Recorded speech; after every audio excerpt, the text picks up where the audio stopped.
തിളച്ചെണ്ണയിൽ കടുകിട്ടാൽ പടപടാ പൊട്ടും പോലെ നിങ്ങളെയൊക്കെ കുടുകുടാ ചിരിപ്പിക്കാം എന്നൊരു വ്യാമോഹത്തിലാണ് ഇവിടെ നിൽക്കുന്നത്. എന്നാ പിന്നെ അങ്ങോട്ട് തുടങ്ങുവാണേ.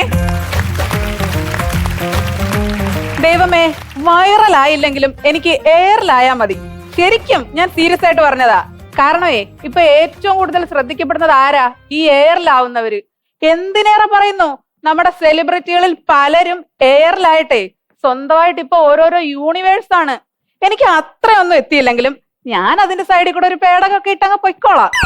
പിന്നെ ഞാൻ ഈ പ്രോഗ്രാമിൽ വരുന്നു എന്ന് പറഞ്ഞപ്പം എന്റെ നാട്ടില് ഒരു കൂട്ടം യൂത്തന്മാരും ഫ്രീക്കത്തികളും ഒരേ സ്വരത്തിൽ എന്നോട് ഒറ്റ കാര്യം മാത്രമേ പറഞ്ഞുള്ളൂ: ചേച്ചിയെ പോയി ജയിച്ച് കപ്പൊക്കെ അടിച്ചെങ്കി വാ. എന്നൊന്നും അല്ല, അതിനിവിടെ ക്രിക്കറ്റ് ഒന്നും ഇല്ലല്ലോ ഞാൻ കപ്പും കൊണ്ടല്ല. പിന്നെ അവര് പറഞ്ഞ എന്താന്ന് വെച്ച് കഴിഞ്ഞാ, എന്റെ പൊന്നു ചേച്ചി, ഈ പഴയ വീഞ്ഞ് പുതിയ കുപ്പിയിലാക്കി അവിടെ കൊണ്ടുപോയി അടിക്കരുത്, ഏക്കൂല്ല. മാത്രമല്ല നിങ്ങൾ ഫീൽഡ് ഔട്ട് ആയി പോവും. ഇനിയിപ്പൊ ഇതൊന്നും പോരാഞ്ഞിട്ട് നിങ്ങളെ തള്ള വൈബ് എന്ന് പറയുന്നു. ശരിക്കും പറഞ്ഞാൽ ഇവന്റെ തന്തയ്ക്കും തള്ളയ്ക്കും ഞാൻ അന്നേരം വിളിക്കേണ്ടതാ. പക്ഷെ എന്റെ ഒരു മാന്യത വെച്ച് ഞാനൊന്നും പറഞ്ഞില്ല.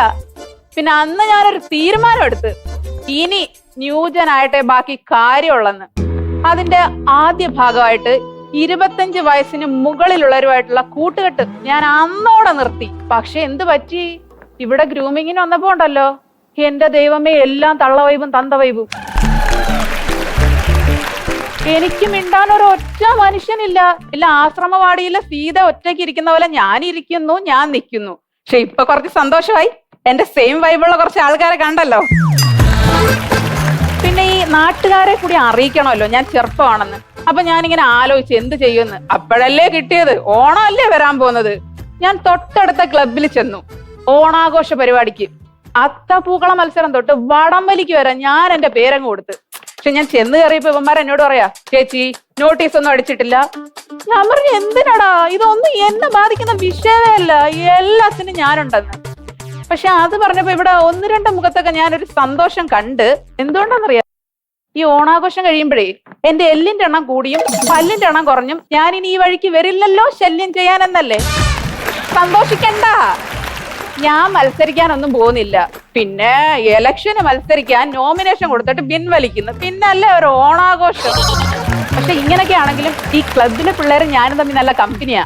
ഇവന്മാരുണ്ടല്ലോ, ആദ്യം ഞാൻ പരിചയപ്പെട്ട സമയത്ത് എന്നെ വിളിക്കും ചേച്ചിന്ന്. 2 ദിവസം കഴിഞ്ഞപ്പോ സിസ്സായി, പിന്നെ ഡ്യൂഡായി, വടിയായി, അവസാനം ഇപ്പൊ എടി പൊടിന്നൊക്കെ. ചോദിച്ചാ പറയേ, നിങ്ങൾ ഞങ്ങളുടെ ചങ്കല്ലേ ചങ്കിടിപ്പല്ലേന്ന്. സത്യം പറഞ്ഞ ഇതൊക്കെ കാണുന്ന എന്റെ കെട്ടിയോൻ ഇപ്പൊ നെഞ്ചിടിപ്പാ. എന്റെ പോക്കിത് എങ്ങോട്ടാന്ന്. അല്ലെങ്കിലേ എനിക്ക് ഭയങ്കര മാനസിക വിഷമാ കുറെ നാളായിട്ട്. രമേശ് ചേട്ടാ, ഷാജോൻ ചേട്ടാ കേക്കണം, എന്റെ വീട്ടുകാര് എന്നോട് ചെയ്ത ചതി. എന്നെ കല്യാണം കഴിപ്പിച്ചു വിട്ടത് കുറച്ച് നേരത്തെ ആയി പോയി, വെരി ഫാസ്റ്റ്. എന്നിട്ടിപ്പോ എന്തുണ്ടായി? എനിക്ക് എന്റെ ഡെലിവറി വ്ലോഗ് ചെയ്യാൻ പറ്റിയില്ല. എന്തോരം മില്യൺ വ്യൂസാണ് നഷ്ടമായത്. പക്ഷേ ഉണ്ടല്ലോ, എന്റെ നാത്തൂൻ ഇപ്പൊ പ്രഗ്നന്റാ. അവളുടെ ഡെലിവറി വീഡിയോ ചെയ്യാനുള്ള NOC എഴുതി ഒപ്പിട്ട് വാങ്ങി പെട്ടിയിൽ വെച്ചിട്ടാ ഞാൻ വന്നത്. പക്ഷെ ഇവിടെ വന്നപ്പോ എനിക്കൊരു കുറച്ചുകൂടി സന്തോഷമായി. സാറിന്റെ വൈഫ് പ്രഗ്നന്റ് ആണല്ലോ, അപ്പൊ ആ വീഡിയോ എടുക്കാനുള്ള ചാൻസും കൂടി തന്നാ എനിക്ക് ഇരട്ടി സന്തോഷാവും. സാറ് തരുമോ? യൂട്യൂബ് ചാനലിലല്ലേ? ആ അതെ. എത്ര സബ്സ്ക്രൈബേഴ്സ് ഉണ്ട്? അത് ഏതോ ഒരു 1 മില്യൺ അടുപ്പിച്ചാവാറായിട്ടുണ്ട്. ആണോ? ഞങ്ങൾ മിനിമം ഒരു 10 മില്യൺ എങ്കിലും സബ്സ്ക്രൈബേഴ്സ് ഉള്ള ഏതെങ്കിലും ചാനലിൽ ഇത് കൊടുക്കുള്ളൂ. അപ്പൊ എന്റെ ചേട്ടനോട് പറയും, ഈ ചേട്ടനോടുള്ള ബിസിനസ് കോൺട്രാക്ട് നിർത്താൻ ഞാൻ പറയും. ഞാൻ എന്തായാലും നാത്തുവിന്റെ ഈ ഡെലിവറി വീഡിയോ എടുക്കണ്ടില്ല, അപ്പൊ അവളെ ഞാൻ സൂചിപ്പിക്കാൻ വേണ്ടിട്ട് ഇന്നലെ വീട്ടിൽ വരെ പോയി. അങ്ങനെ ഞങ്ങൾ രണ്ടാളും കൂടെ കുശലം പറഞ്ഞുകൊണ്ടിരിക്കുമ്പോഴത്തേക്ക് എന്റെ അമ്മ അങ്ങോട്ട് കയറി വന്ന്.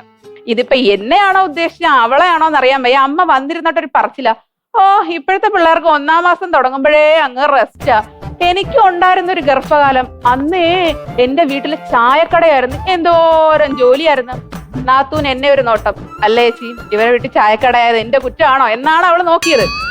എന്റെ പൊന്നമ്മ അവിടെ കൊണ്ട് നിർത്തുമെന്ന് വിചാരിച്ചു. കാര്യം ഇവിടെ സോപ്പിട്ട് നിൽക്കണമല്ലോ. അമ്മ അവിടെ കൊണ്ട് നിർത്തിയില്ല. ഓ അന്നൊന്നും മിക്സി ഒന്നും ഇല്ലായിരുന്നു. ഞാൻ കല്ലിൽ ചമ്മന്തി അരയ്ക്കുമ്പോ എനിക്ക് ഛർദ്ദിക്കാൻ വന്ന തൊട്ടപ്പുറം മാറി നിന്ന് ഛർദ്ദിച്ചിട്ടേ വീണ്ടും വന്ന് ചമ്മന്തി അരയ്ക്കും. നാത്തൂൻ എന്നെ വീണ്ടും ഒരു നോട്ടം. അതെന്താ, എനിക്ക് സപ്പോർട്ട് ചെയ്തൊന്നും പറയാനില്ലേന്ന് അതിന്റെ അർത്ഥം. ഞാൻ അപ്പോഴേ അമ്മയെടുത്ത് പറഞ്ഞു, എന്റെ പൊന്നമ്മ നിങ്ങളുടെ അയലത്തുകാരെ കൊണ്ട് കൊള്ളാഞ്ഞിട്ട് ഞാനെങ്ങാണോ അവിടെ താമസിച്ചെങ്കിൽ അപ്പോഴേ ഫുഡ് ആൻഡ് സേഫ്റ്റിക്കാരെ വിളിച്ച് പറഞ്ഞു, വീറും വൃത്തിയില്ല, അതിനാ കട വരെ ഞാൻ പൂട്ടിച്ചേരാം. അവർക്കൊരു സന്തോഷം. അങ്ങനെ ഇരിക്കട്ടെ. പക്ഷെ എന്നിട്ട് അമ്മയ്ക്ക് ഞാനൊരു ഉപദേശം കൊടുത്ത്, അമ്മേ ഈ സ്വഭാവം മാറ്റിയില്ലെങ്കിൽ ഇനിയിപ്പൊ നാട്ടുകാർ മൊത്തം പറയും നിങ്ങൾ തള്ളവൈബാണെന്ന്. അങ്ങനെ നൈസായിട്ട് എനിക്ക് കിട്ടിയ തള്ളവൈബ് വട്ടം ഞാൻ എന്റെ അമ്മയ്ക്ക് അങ്ങ് കൊടുത്ത്. പക്ഷെ ഇനി ആരൊക്കെ എന്തൊക്കെ പറഞ്ഞാലും ഈ ഞങ്ങള് 90s പിള്ളേര് തള്ളവൈബ് തന്തവൈബ് എന്ന് പറഞ്ഞ ഞാൻ അംഗീകരിക്കില്ല. കാരണം എന്താ? ഞങ്ങളും മമ്മൂക്കയൊക്കെ ഒരേ പാതയിൽ സഞ്ചരിക്കുന്ന ആൾക്കാരാ. എങ്ങനെ? Age in reverse gear. പിന്നെ ഇതിൽ കൂടുതൽ ഇവിടെ നിന്ന് സ്വയം പൊക്കിക്കഴിഞ്ഞാൽ ഉണ്ടല്ലോ, ചിലപ്പോ എനിക്ക് അങ്ങ് ഏറിയെന്നിറങ്ങാൻ ആ പേടകം പോരാതെ വരും. അതുകൊണ്ട് നിർത്തുന്നു. നന്ദി.